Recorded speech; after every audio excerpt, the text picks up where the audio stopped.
So, hello, this is my first live ever. Um, I have no idea what I'm doing in a live, and I don't know how to use any of the features, but I'm just hoping to figure it out as I go along, I guess. Um, I was going to do basically a martial arts skills class every week, which I still plan on doing, but right now I'm just actually more just trying to figure out how it will be to use TikTok Live, which is something I don't know much about. I'm also worried about how it will be me talking to people, asking questions and whatnot, because I'm just not used to the multitasking aspect of it. I love making videos on TikTok, but like I say, it's a new thing for me to do an actual live. Obviously, it puts you on the spot. It's a little more, takes a little more confidence, if you will, to put yourself out there in a live where you can't edit the video or anything like that. Um, so, I guess if anyone has any questions, they can ask. Um, I'm just going to start training basically. I have nothing really in mind um, for how I'm going to be training, but just some just some general stuff. I've already actually done quite a bit of a workout today. I had to shovel a walk both yesterday and today, the front and back walk. Um, and then, of course, when you get me outside in the snow, I just start training for some reason, especially if you put something like a shovel in my hand that I could use as a weapon. And I did some videos, if you've seen, of me out in the snow yesterday and today, and just recently did a video of how everything's a weapon, and so I turned my shovel into a weapon, which is a great thing to keep in mind. You could be out shoveling your walk and get attacked. It's a rare thing, but it could happen. And if you're not thinking about it, you might not even use the weapon that's in your hand. So a good thing for self-defense is to always be thinking about what can be used as a weapon and how to use it as a weapon.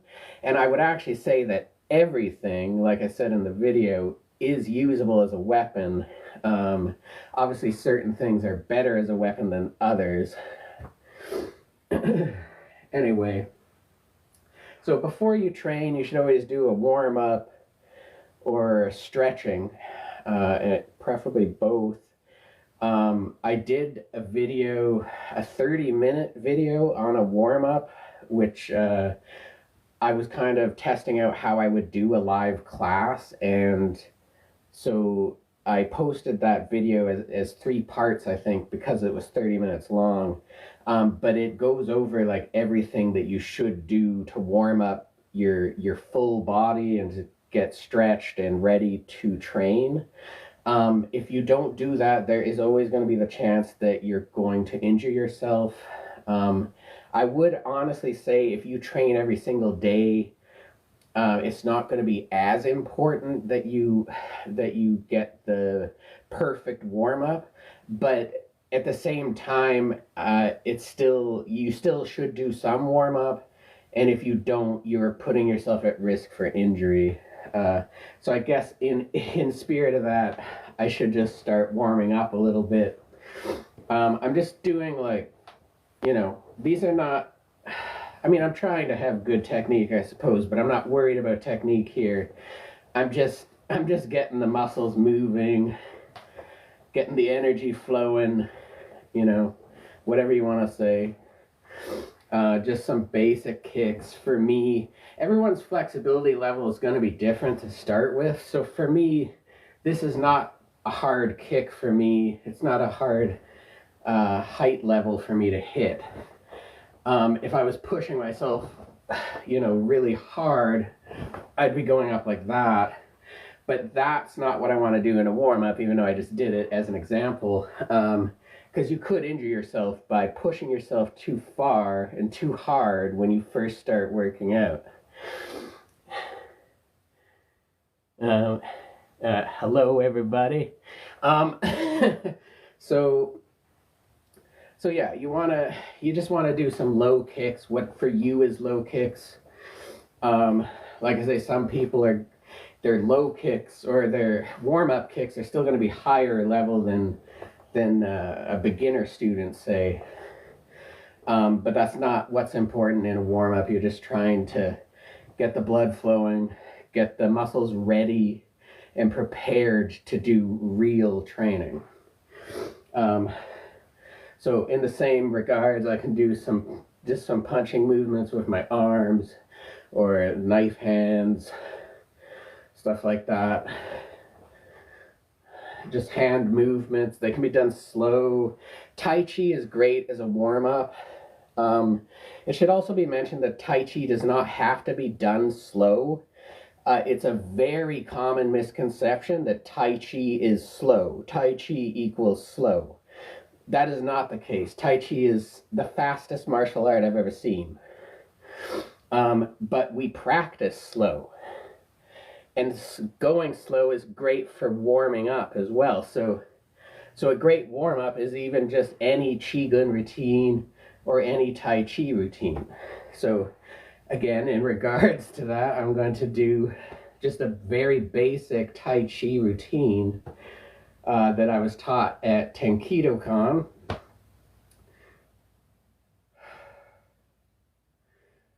you want to breathe in, then bow. You want your fingers together. Up until recently, my fingers were spread apart. My teacher corrected me to this. He said it could be done at the sides or the front. I suppose there is some risk of injury to your fingers, which is why you do this, but it's not really going to be a problem in a real fight, because in a real fight or a real self-defense situation, I would suggest that you not bow. I would suggest that you just deal with the situation as it comes. The bowing is a ceremonial aspect, a traditional aspect, just to honor the teachers and practitioners that have come before us, essentially. So anyways, this intro here that I'm doing is the intro to all Tai Chi, at least in tongue style, as it is taught by my teacher, Kevin Dwayne Hughes.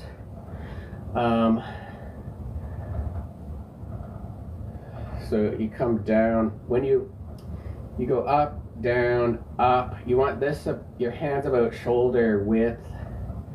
Come up, come down, breathe out and sink. And again, you want to keep the hands parallel, kind of. And then you come up this way, which is just like this. And you want to stop at about shoulder height. And like that's the intro to this exercise, is that. Then the first movement is you come like this. Again, your hands are parallel like that. You breathe in, and when you breathe in, you stand up tall. Gotta now remember where I am here. Okay.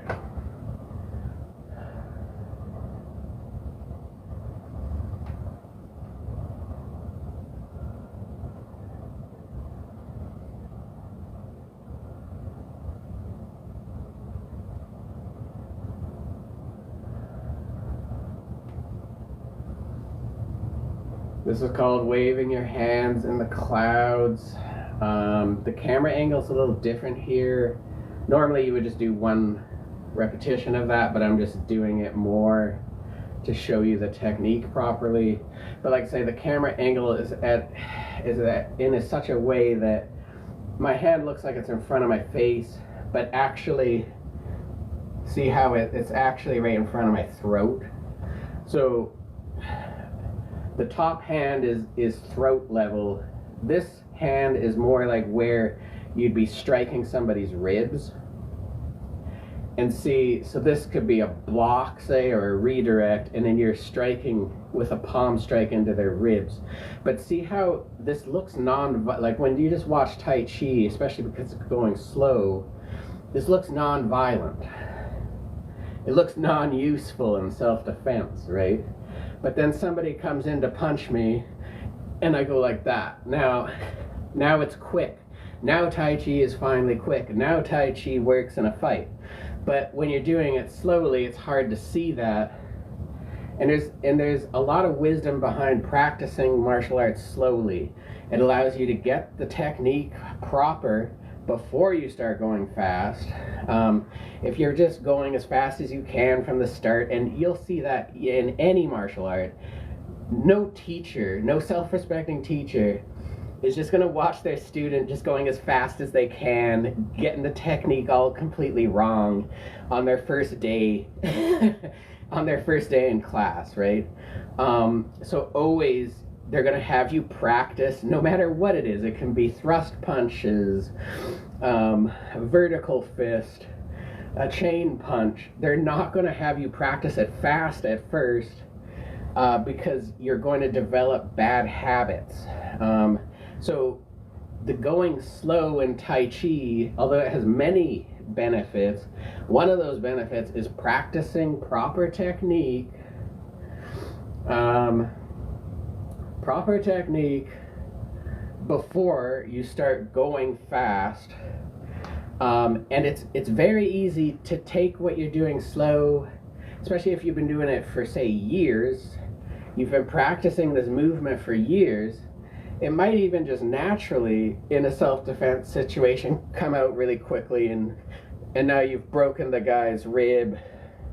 You blocked his strike, broke his rib, and then maybe we're able to just get away at that point even, right? And that's just a very quick movement.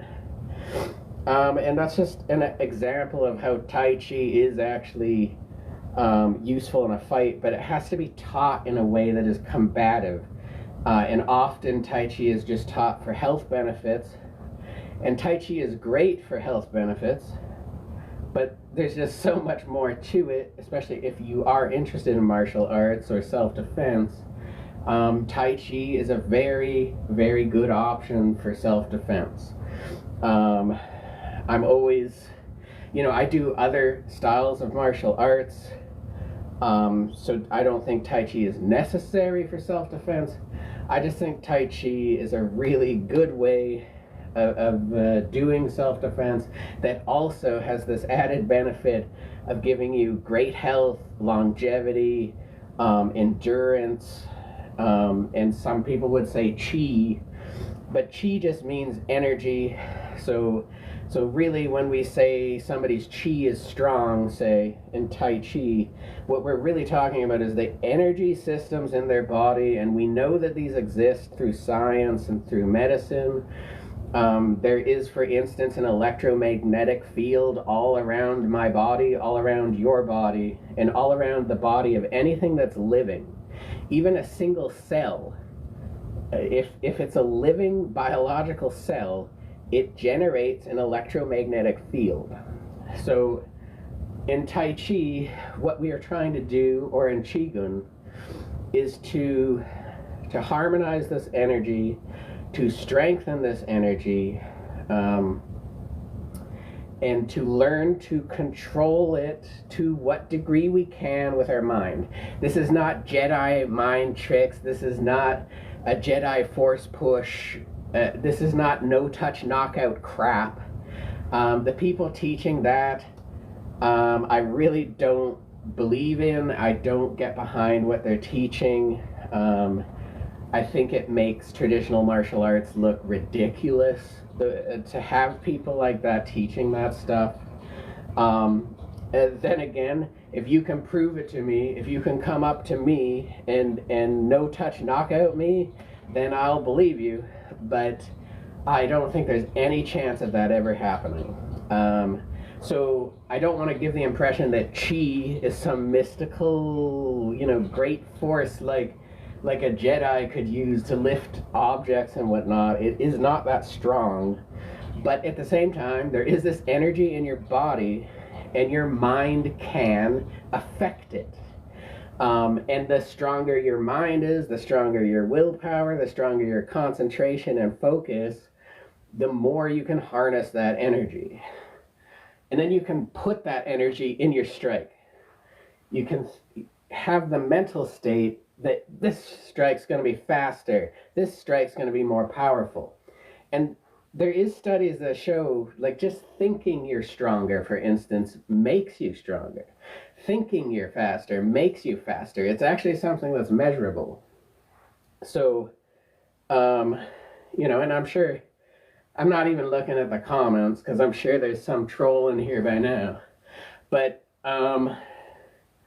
I really believe this stuff. It's not even that I believe it, it's that I've proven it to myself that it's true, that our mental state, and you can call it mind over matter or whatever, and this is something that's taught in all martial arts, not just Tai Chi, but your mental state matters and makes a huge difference. And in Tai Chi, they say the mind leads the Chi, and that's what that's about. When your mind is centered, focused, ready to fight, confident, you know you're strong, you know you're powerful, and a person comes at you, you're going to be more ready, more powerful. It's going to help you. It's got your energy ready for defending yourself. So I think that's a great aspect of Tai Chi or Qigong that is not actually commonly taught in martial arts, at least. Well, it is taught in martial arts, or it should be traditionally, but in the more modern versions of martial arts, some instructors have totally left that type of thing behind, like things like Qi and things like mind over matter. Even I think mind over matter is generally still taught in every martial art, but I think in Tai Chi and Qigong there's a more advanced explanation of what's going on, I guess. Again, I'm sure there's people that disagree. The other thing about the warm-up is that I was outside shoveling. I did train outside already, so I kind of don't need to warm up that much. But I'm still going to go slow at first when I'm training. Not fast, not as powerful as I can be. What was I going to say? Something about kicking. I was doing kicks and it reminded me of something, but I can't remember now. Oh yeah, ambidextrous training I wanted to bring up. Because I did, say, a roundhouse. We called that a reverse roundhouse. People call it a hook kick. But then I did it on the left side. And I think this is reverse image, so when I say left, it's right, and right is left, whatever. But like when I train, because at first people were making fun of me even for, I would train, and switch stances from left to right stances, from southpaw to regular, and people would make fun of it. But first of all, I'm training the transition back and forth. It doesn't mean in a real fight that I have to go back and forth constantly. It means that the reason I'm practicing it is because this is a movement. You might be in this position for a long time, and then you go like that. Like, it's a movement you're going to use.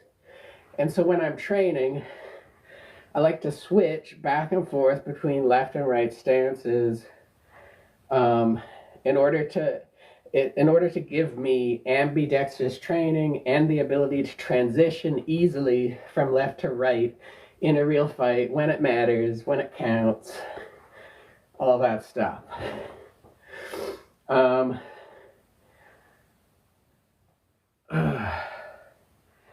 It's hard for me to do a live because it's hard for me to keep on track. When I train, I just train spontaneously, not like I'm teaching a structured class. So I'm not sure yet whether to turn a live into a structured class or to just do my random training.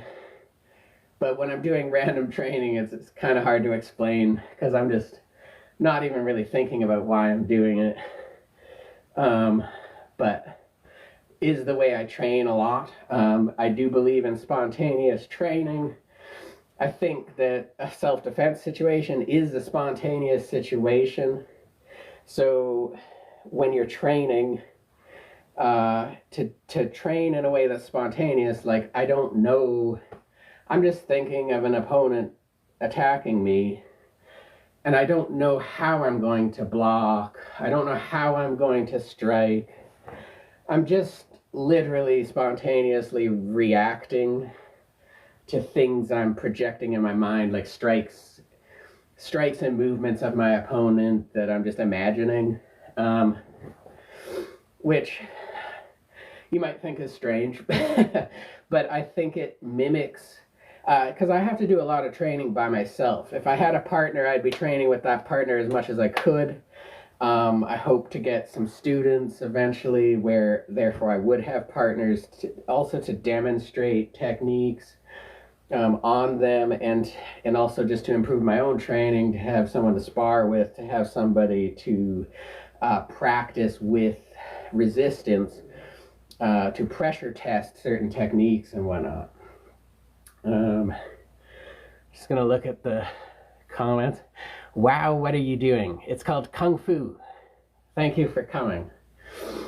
Kung Fu is not, like, Kung Fu means hard work over time. I like to say in the direction of mastering some discipline. But so by that definition, karate can be Kung Fu, golf can be Kung Fu, hockey can be Kung Fu. It could also not be Kung Fu, right? So everything is Kung Fu, and also everything could not be Kung Fu. It depends how you're doing it.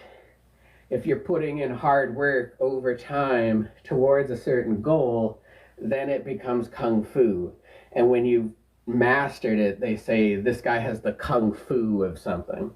Wushu is the actual term for martial arts in China.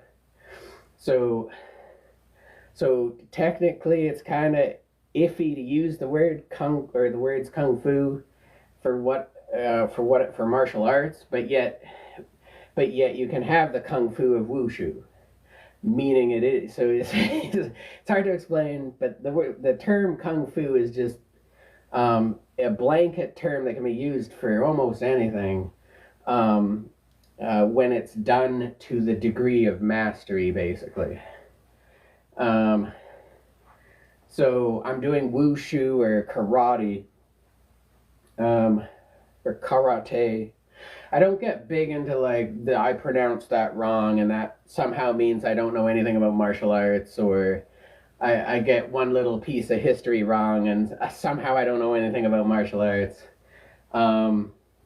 Or this guy watches UFC fights and then therefore thinks what he's seeing me doing, because he hasn't seen it in a UFC fight, doesn't work or whatever.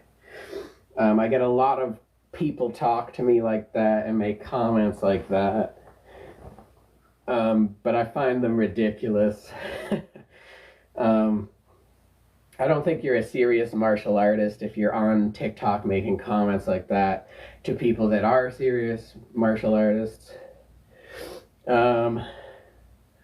What else can I say? Yeah, so I do plan to do more structured lessons, I think, eventually. But right now I'm just getting used to the live feature. I really don't know how it all works. What's up, Blood? Do you teach Kung Fu? Yes, I teach Kung Fu, yes. What? Yeah. Well, I make videos all the time, and yeah, I am gonna do some live videos every week, I think. So if you do want to tune in, it would probably be Sundays. Sundays is generally the best time for me. I'm a very spontaneous person, so for me to set out like an exact time would probably not work, because I won't be able to I won't be able to always be there on time for my own video. So all I can really say is probably every Sunday I'm going to do about an hour of a live, and it will be all concentrated on martial arts. Also, I'm willing to discuss spirituality if people want to go down that road, but principally this is a martial arts and qigong, a martial arts, qigong, and I would say exercise TikTok account for me. I've been working on keeping my elbows in. My teacher was talking about it, saying a chain punch, you should be coming straight out, almost like a piston movement. But I do find it very unnatural. I have a tendency for my elbows to kind of chicken wing. But so, been working lately on trying to get straighter punches. And I've talked before about, a lot of people would be like, don't punch vertically or whatever. But I've talked a lot about there's different ways to orient your fist, and all of those ways have value and like different times that they work best. But some things I would like to mention is like, try to emphasize the first two knuckles. In Wing Chun, they emphasize the bottom three knuckles, so that's an exception, and that does work, and that is a strong part of your fist. But in most forms of karate and other martial arts, you're using the top two knuckles as the striking surface, which in both cases you're preventing what's called a boxer's fracture, or like you can still get a boxer's fracture, especially punching to hard targets. So even like in a real self-defense situation or bare knuckle boxing or something, I would not recommend using a closed fist to somebody's head. You can, and you can get away with it, and it can be effective. But the reason those punches exist is mostly because of boxing gloves or MMA gloves that are protecting you when you're hitting the hard target. But generally, a hard fist goes to a soft target, and a soft knife hand, say, is what you would use on a harder target, or a palm strike. See, palm strikes to the face are actually great in a real self-defense situation. They don't look as cool, maybe. They don't look as tough, maybe, as a punch. But I'm telling you, if you just into somebody's face, they're not going to be expecting that, and you could break their nose, shove their nose up. I think there was people used to say when I was young that you could shove someone's nose into their brain and kill them. I don't think that's true. I've never seen that happen, but you can still do the motion, and it hurts like hell, and it can break their nose, and it can stop somebody from attacking you. So, so just because something, maybe they used to lie about it a little bit, but it's still an effective technique. This is called lifting the branch. Again, it looks like it's not an effective self-defense technique, especially done slowly. It's a gracefully, slowly. It's a graceful movement. But if somebody comes in to punch high, I block. I can grapple. I can pull them in, hit them. I could pull them down, dislocate their elbow joint. If you're dislocating an elbow joint, you have to make sure that you orient your hand in such a way that it presents an exact 90-degree angle to the elbow joint, so that you could dislocate it. That's not easy to do. So often in a real fight, when someone's resisting, you're gonna miss. You're not gonna get that perfect 90-degree angle, and you're probably not gonna dislocate their arm.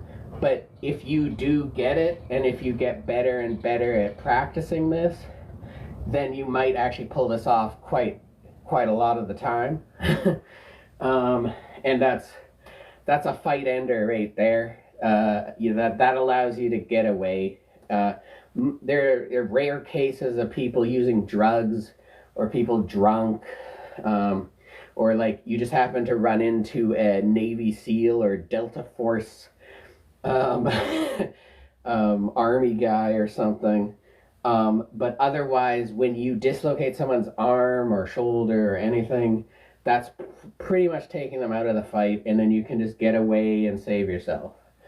Um, you know, what else? Yeah, but like I say, it's never going to be 100%. Same thing with like pressure points. Like the idea of pressure points sounds really cool, and to a certain extent, it's not what they show in the movies and whatever. So again, although there are pressure points and you can use them in self-defense, it's something that you really have to be good at. You really have to master. You really have to hit the right spot, hit the right target with the right power, etc. In order for it to work. And even then, sometimes certain people will just be resistant to it for some reason. Also doing iron shirt training where I've shown a lot of videos of this where I'm, say, doing something like this. Or like Sanchen. Like, all that, it's hard to see, but I'm tensing the muscles of my stomach from top to bottom when I breathe out, and then I'm breathing in from the dantian, bringing the energy up, breathing in from the dantian, and then out. And you are supposed to maintain what's called a chi bridge between the tongue and the roof of the mouth when you're doing that. But you can still breathe out of your mouth, especially for hard style breathing. Also, I've been sick lately, so my sinuses are still kind of clogged, and my throat has like fluid in it. So I'm not in my best shape to be doing a video right now, to be honest. But those are reasons that you might want to use mouth breathing. But generally, the internal breathing is done through the nose completely, the full cycle of breathing through the nose. Whereas hard style breathing, I teach it anyway as in through the nose and out through the mouth, but you do still maintain your tongue touched to your roof, to the roof of the mouth, in order to create this chi bridge, which is just going to facilitate energy flow and therefore lend to the power of your strikes and whatnot. The power of anything you're doing, really. So forget what I was talking about before that. Oh, yeah, I don't know. Self-defense of some sort. I like using elbows and knees a lot. An elbow you can use to a hard target, even though it's a hard target, or a hard striking service. It's still very usable to a hard target, like somebody's face, or come up under the chin. And see, I'm moving this hand here as a chamber. If I went like this, now this whole part of my body's open to strikes, but when I'm here, this can block, this can strike again, or I can back away, whatever. I can grapple. So it's important to think of where your hands are. Like, it's a little simplistic to say keep your hands up. I think that's a very simplistic way of looking at it. I think that's for a beginner. I think I've seen masterful boxers, Muhammad Ali, going like this in the middle of a fight.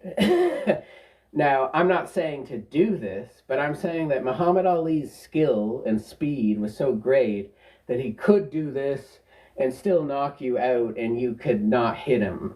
He would dodge your punches, whatever, because he's just so good. And you can actually create an opening which is, it's perceived as a weakness, but you can create that opening so that you know your opponent's going to attack you there. And then it becomes a trap, right?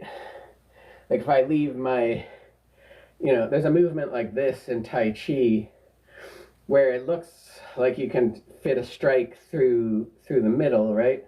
But if you kick me there, I can grab your leg, grapple your leg, pull you off balance, kick the remaining leg, at the side of the knee or something, which either can really cause a lot of damage or knock you down to the ground. Then when you're on the ground, it's ground and pound, whatever. So there's some ways to think of self-defense. And I don't think, when I'm teaching stuff about self-defense, I don't think like this is the only way. Like what I just taught you, what I just said, that's not the only way to fight. It's an effective way to fight. I've found it to be effective. Other people say it's effective as well. You can see in MMA fights and UFC fights on TV that is effective. What I just explained is basically the GSP tactic, if you will, or strategy. That type of thing. Grapple, take down, ground and pound. You want to know grappling and you want to know ground fighting, but knowing them is one thing, but you don't want to be in a situation where you have to use them, to be honest. I would rather be standing. I would rather my opponent be down on the ground, me standing, me grappling him, and me striking the shit out of him until he can't move, and then I get away, right? That's the situation I want to be in. That's the situation that karate is designed for, and some styles of kung fu. And I think that's a good strategy for self-defense. Again, it's not the only strategy, and I would love, if you have a different strategy, I would love to hear about it, love to learn about it. And maybe I'll agree that it's an effective strategy, maybe not, but that's life. These blocks here, when you use two hands to block, it's got like double the power, so it's good for a kick because you're using your arms. Generally, I wouldn't suggest using your arms for blocking kicks, but you can. But you have to be very strong with it. Make sure your fist is really tightly together, and you really have to place this properly. You have to hit the right part of their leg. And you don't want to come here. You don't want to leave it here because they can still kick you in the groin. You want to make sure that block comes out at least that far so that the leg, you're pushing their leg out of the way, and then that way they can't hit you with the kick. But that being said, using two arms for the same kick generally is going to make this way more effective. It might look like I'm in a vulnerable position, but I can block, strike, many different things from here. And then also, again, I can grapple, okay? Grappling is something that's been practiced for thousands of years. A lot of people seem to think that it's a new type of martial art, but grappling has been going on since thousands of years ago in Kung Fu. It's been going on in karate, especially Okinawan karate. In the more modern karate and Japanese karate, sometimes they take, or either they don't know or they take the knowledge of grappling out of the kata, but the kata still has grappling in it even. They just don't know that that's the application of certain things, like the hikate. Like a lot of people criticize doing this traditional chamber, which is called a hikate, but it can be a grappling thing. So I could grab somebody's hand, pull it down here, strike them with a knife hand to the throat, and then that push and pull gives you way more power because you're pulling on them, pulling them towards you, and striking into them quickly as you can at the same time. And so that's a great technique. And see, in a real fight, that doesn't look exactly like a hikite. But yet, when you're practicing the hikite, you're practicing that movement of pulling your opponent into your strike. And always, we were taught punches like that, where they come out, one hand comes out, the other goes back, and they do it in like simultaneously. It's done, and that's why, because it's pulling the opponent in to your strikes. Also, this could be an elbow if somebody's behind you. Elbow, so that's a hikite again. Or you can be fighting your opponent off with the one hand, and then take your time to pull this back to a traditional chamber, the hikite, in order to get way more power into this punch, which you could call a reverse punch, or a thrust punch, or we used to call it a Cantonese corkscrew. But those are some reasons to use a traditional hikite. That a lot of people, again, that make fun of hikite, say it's outdated, not useful in self-defense. I think that just means you're not open-minded enough, and you're not thinking it through, because definitely you can use it in self-defense. And a lot of things, like I was saying, how this can actually be a grappling maneuver. A lot of things are not, like, it looks like it's something, but it ends up being something else. And there's a lot of that in Kung Fu and karate, whereas like in the modern MMA world, everyone's practicing something that actually looks practical and is practical.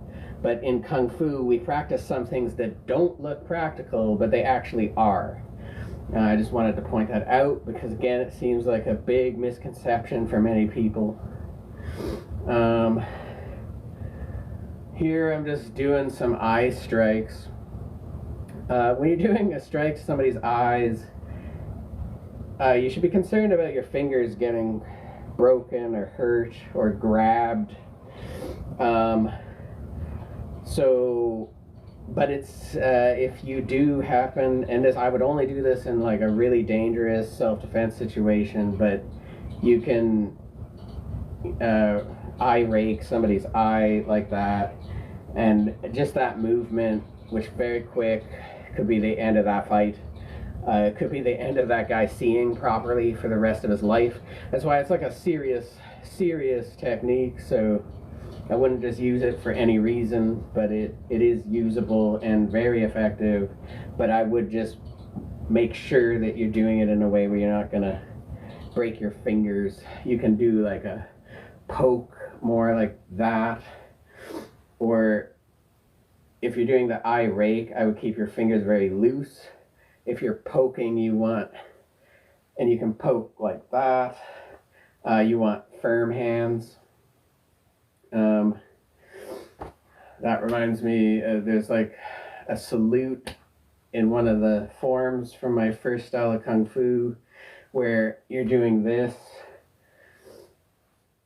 which again, you might not immediately see how that's useful, but if you realize that I'm cupping the one ear, and then I'm smashing the other ear, and then I'm bringing it back to this chamber and going into their eyes with my finger and coming back, and I think if you landed those strikes successfully, I think your self-defense situation is under control now.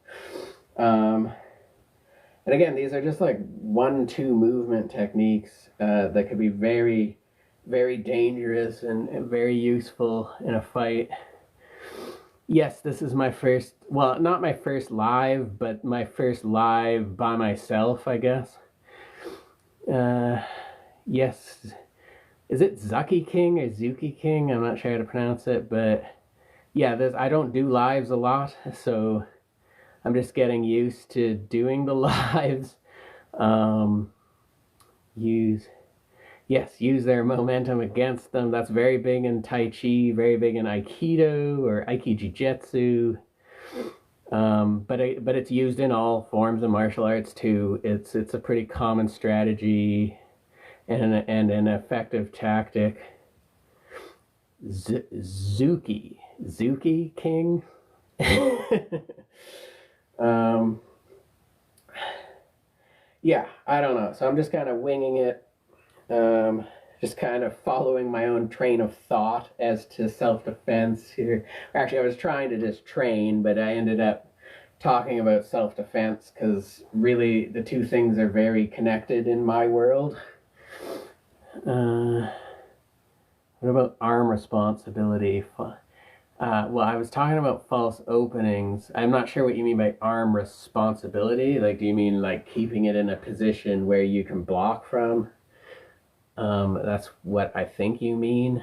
But yeah, I would always want, like even you could have your hand in a position where it doesn't look like you could use it, but you do want to be in a position where they can be used. It can almost be more effective if it looks like you can't use it, but you still can. You could call that hidden training. And Zuki King, you should know hidden training from Mopai Kung Fu, I would hope. An example of hidden training would be, we called this hidden leg. So you would go into an open X stance, and it looks like my back leg's unusable, but look how quickly I can fire a front kick out of it, right? And there's no telegraphing because the opponent can't even see my leg, and then it's just in their face, right? Yeah. That's a really hidden leg training is actually really hard. If you do it, like if you did 100 front kicks from that position, you'd be first of all gassed, and you'd be rolling around in pain afterwards, if you didn't do it regularly. And you're trying to keep your head level too, which is the hardest part.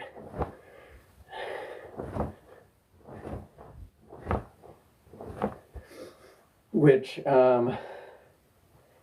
yeah, it's like I'm already gassed just from doing that. But it's a really good for leg strength, really good for front kick strength. And it's an effective tactic in a fight, because now you're in this weird open X stance and people think you can't kick from it, and then bang, you know? So yeah, I think that's an effective tactic that came from Mopai. There's still a lot of stuff in Mopai that I use every day and is very useful. There's a lot of critics of Mopai out there, and critics of Kempo Karate, which Mopai is basically based upon, as far as I can tell. But it's still an effective art. And now I'm combining it with Tai Chi and Okinawan Karate. So whether Mopai is effective or not, my martial arts are effective at this point. So, hidden distance punch.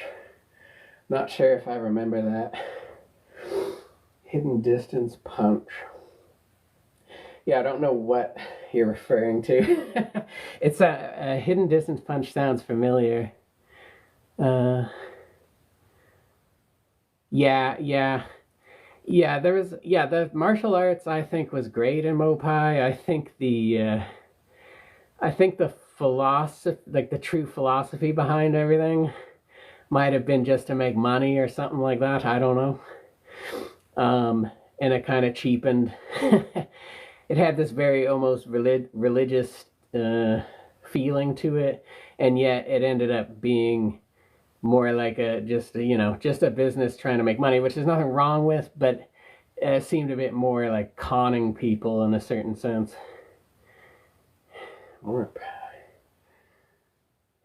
Yeah, I'm still not sure if I remember. It sounds familiar, but the fight has to be effective. Right, so are you saying my fighting isn't effective? This guy said in Brazil, they fight in a way where fighting has to be effective. That's the way they fought in China, and that's the way they fought in Japan, and that's the way most people fight if they really want to be good at fighting. Um, so, but just because something looks not effective doesn't mean it is ineffective, is basically what I was talking about. Kick the light bulb. Yeah, I I like that comment, kick the light bulb, because Bruce Lee used to kick light bulbs as Kato. But that's actually an example of really useless martial arts. There's almost no chance that you would have to be able to perform that kick. I doubt that I could, is the other thing. But that's not an effective self-defense kick. It's just a big show off, and it looks great. It's great that Bruce Lee can do that. Try. But it's not actually really practical anyway. And there's a lot of show-off martial arts, especially in Kung Fu. I try to kind of stay away from that. Some people would disagree with that comment because I make high kicks. I think the one exception for me is high kicks and flying kicks. I do high kicks and flying kicks.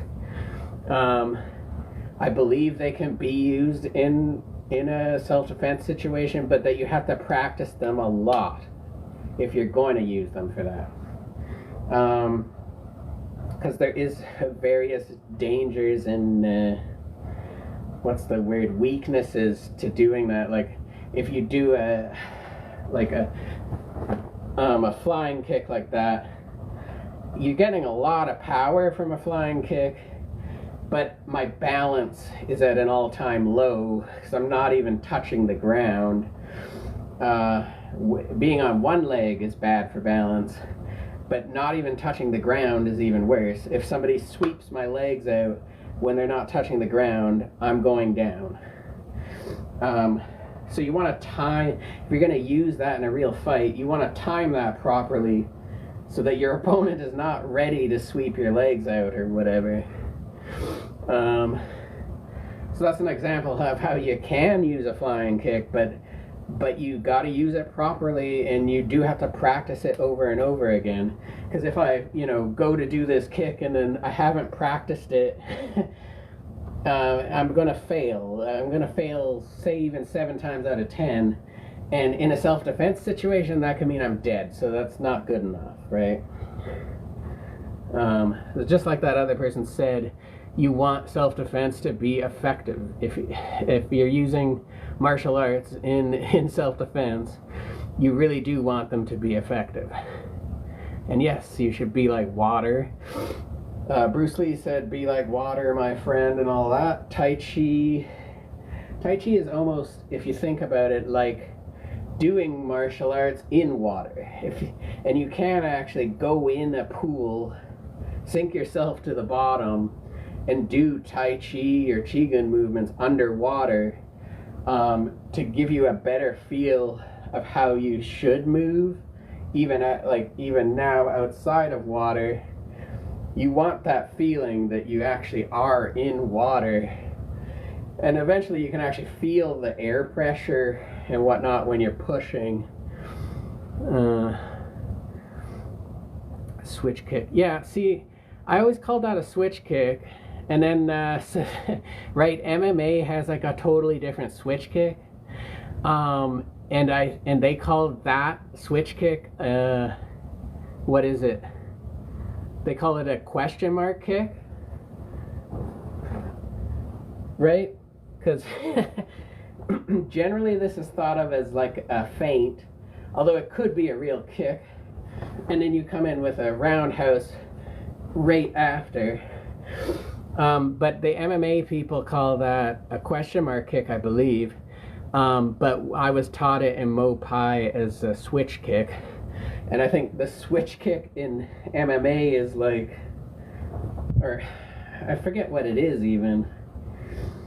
I don't know. Something to do with kicking really quickly, doing front kicks quickly or something.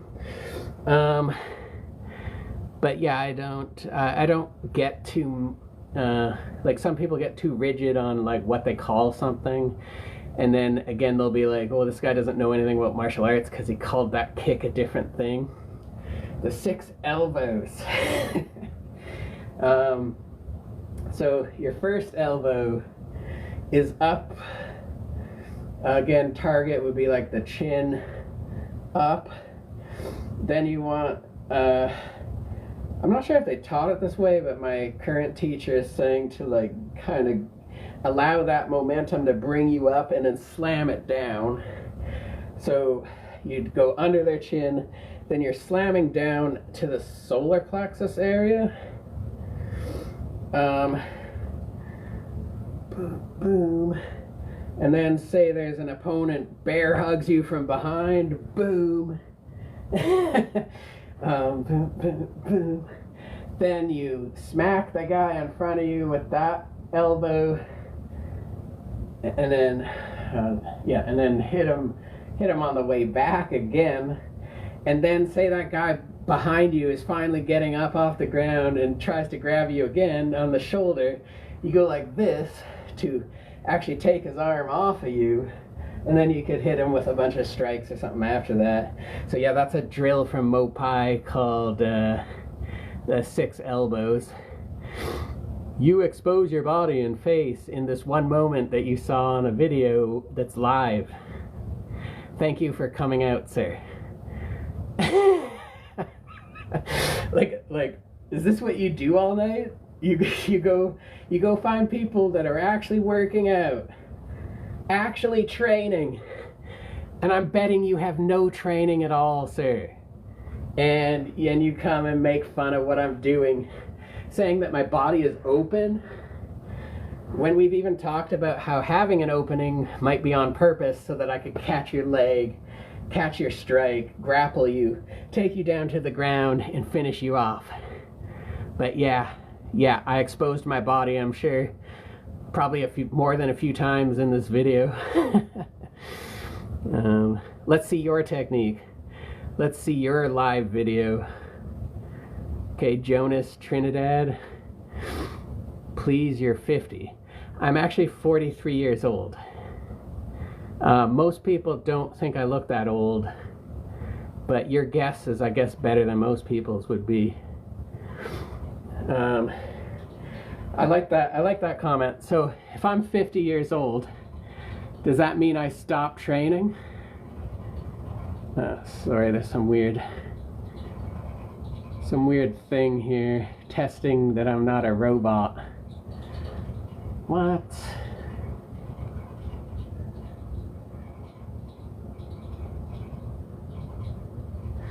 Okay, I don't know what was going on there, but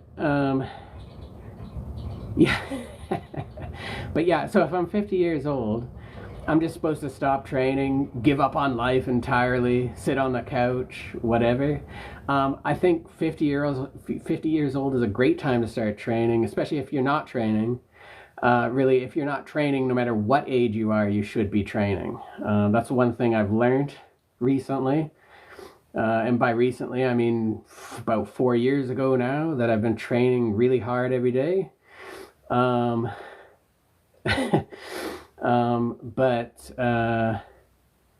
I think it's the greatest thing in the world. Like, the benefits of martial arts is the greatest thing in the world. I can't even really explain it. I could spend hours explaining it, but I mean, like, there's so much more to it that people don't realize. Like, when I walk down the street, I feel ready to go. I feel ready to lift that box. I feel ready to shovel my walk.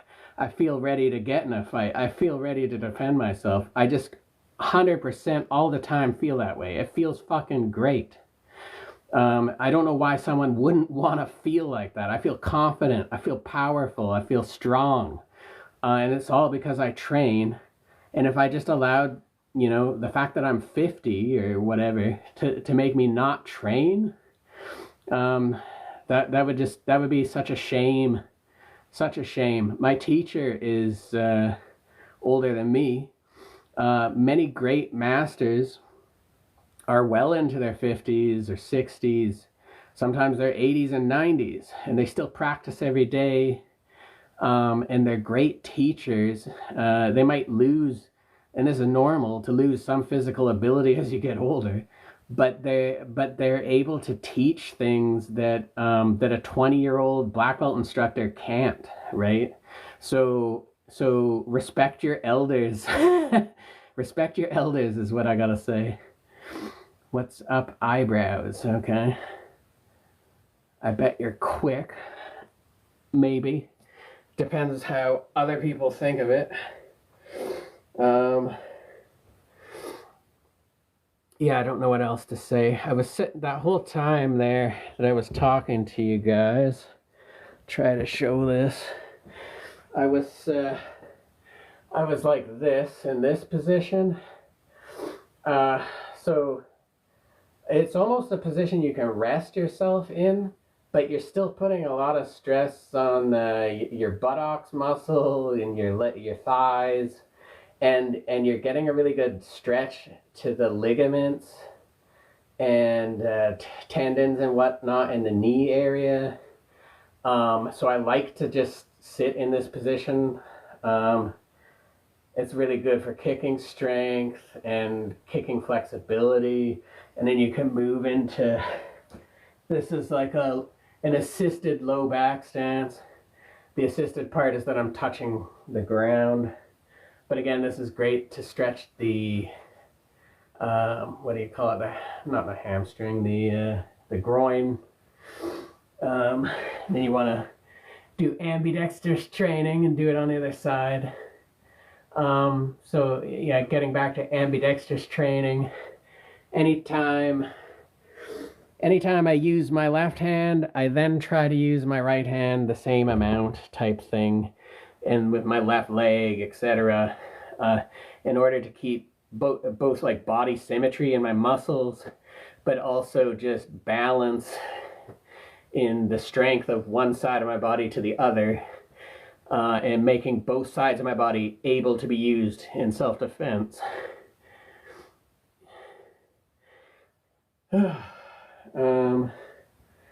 Is it? Can you tell how long you've been on? Because I'm not even sure how long I've been doing the live. There's like so much I don't know about how to use the live function. Anyway,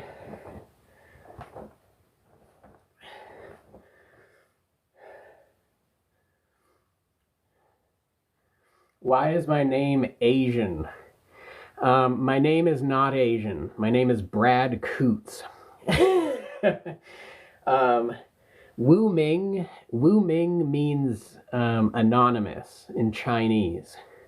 So it's not really a name. It's actually like an anti-name, an anti-label. Kind of representing to me not to get too big of an ego and to stay humble. It's almost like saying I'm nobody, I'm nothing, you know? And that's just to keep me grounded. And so I think it's a great name. It's also the name of the main character in a really great movie I love called Hero with Jet Li. So Jet Li is Wu Ming. But again, all it means is he's the nameless warrior or whatever. So it just has, so the name just has like sentimental value to me. What's the criteria for going live? I'm not sure now, but I was told it was you need 1,000 followers, because that's what it was at first anyway. But I heard from somebody, I don't know if it's true or not, that it's 500 now, but I don't know that because I'm just able to do it. So I can't tell what you need now, but I think it's either 500 or 1,000 followers, I think.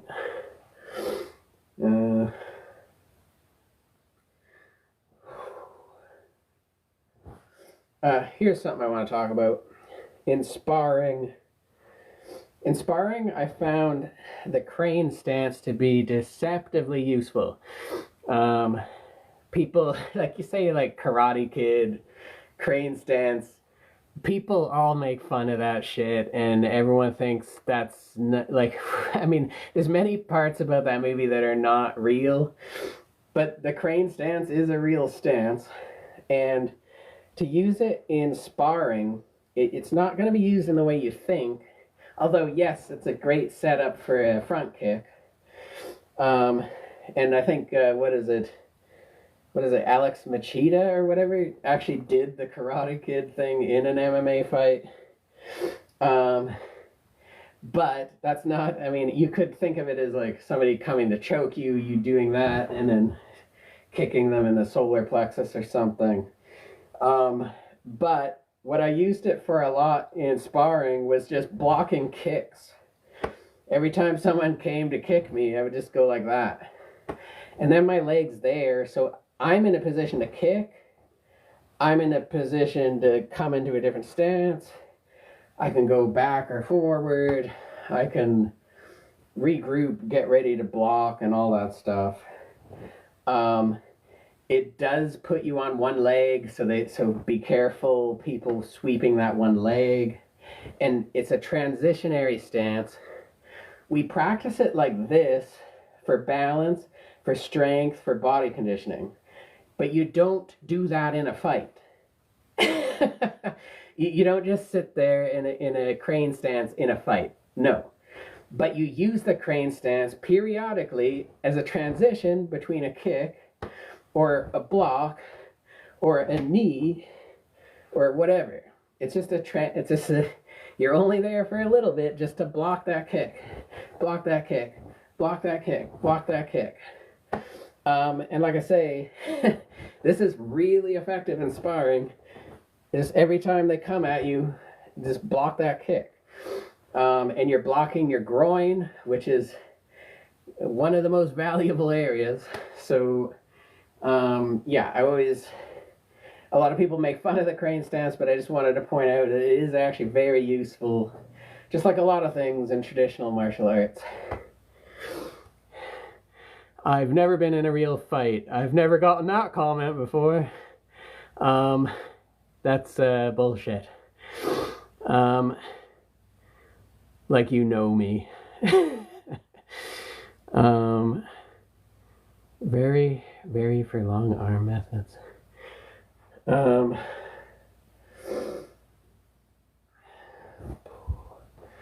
That's called a foot check.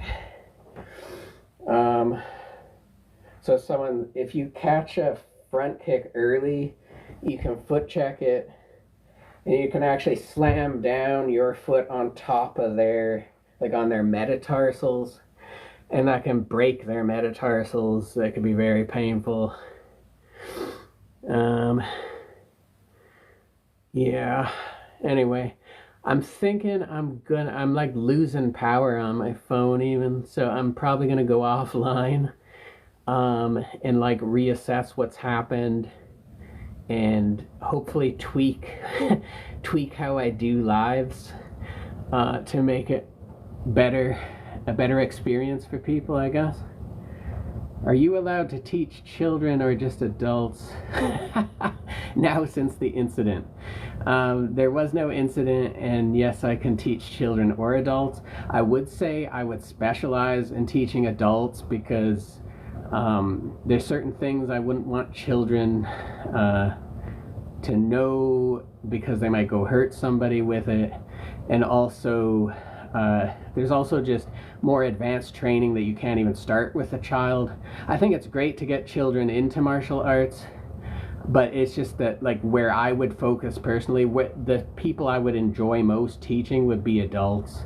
And I know that teaching children is actually probably the best way to make money at teaching martial arts. That might be so, and sure, I would love to make money off teaching martial arts, but that's not my main focus. If I'm not enjoying what I'm doing, then what's the point of making money at it? That's the way I see it anyway. Or, you know, some people put way too much importance on money. Yes, I'm breaking a sweat. I'm not even sure how long I've been training, but it feels like about an hour at this point. So if you did an hour of training, would you be breaking a sweat? Question mark.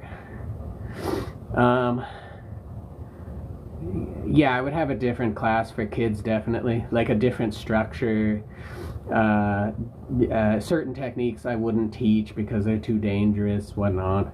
But I would still train them to get ready for when they are of age, to be really ready for self-defense. Yes, thank you for coming out, Zuki. But yeah, I think with that I'm gonna take off. I'll still be around, just not in a live sense, and then I'll probably see you next week when I do my next live. Anyways, thank you for everyone that came out, and blessings to everybody. Keep training. I love martial arts. I love everyone that does martial arts. I love everybody anyway, even the people that make fun of me. I want you all to do good in life.